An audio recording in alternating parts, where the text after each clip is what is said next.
Monsieur le Président, Mesdames, Messieurs les députés, Mesdames et Messieurs les députés, Mesdames et Messieurs les députés, la France rime avec puissance.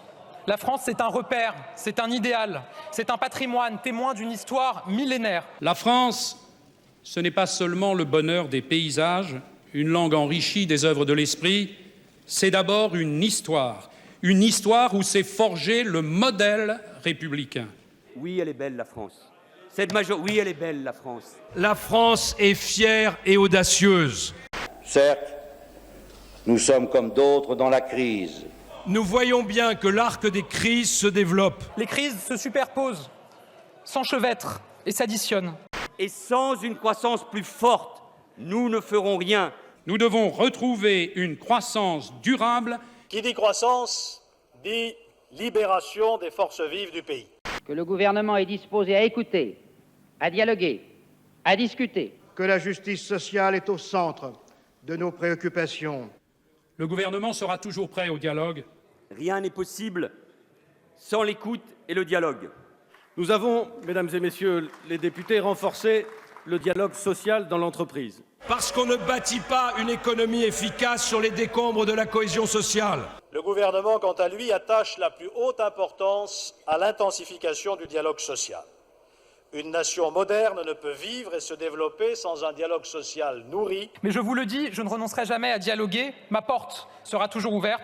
Le gouvernement a dit, et il le prouve, qu'il est bien celui de la concertation et du progrès. Nous avons encore des droits à conquérir, des progrès à réaliser, des protections à bâtir.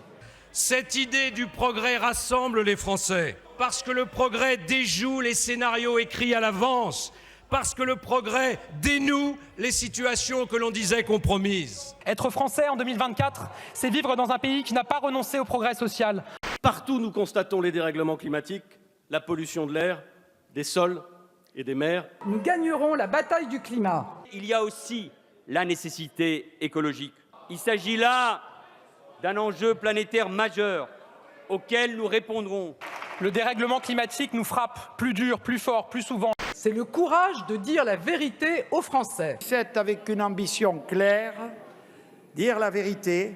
Je dirai donc la vérité aux Français. Je veux dire aux Françaises et aux Français la vérité. Je vous dois la vérité parce qu'elle est au cœur de la rupture. Nous sommes un peuple adulte, mûri par les épreuves, désireux d'entendre, de comprendre le langage de la vérité. Je tiendrai le discours de la vérité. Ma méthode est claire, elle reste la même.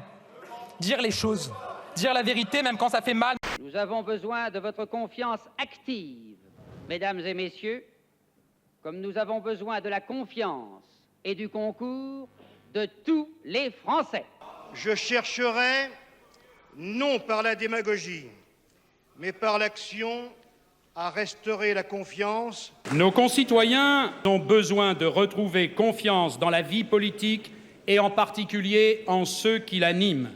Que l'on contribue à restaurer cette valeur cardinale qui soude les sociétés, comme les valeurs humaines, la confiance.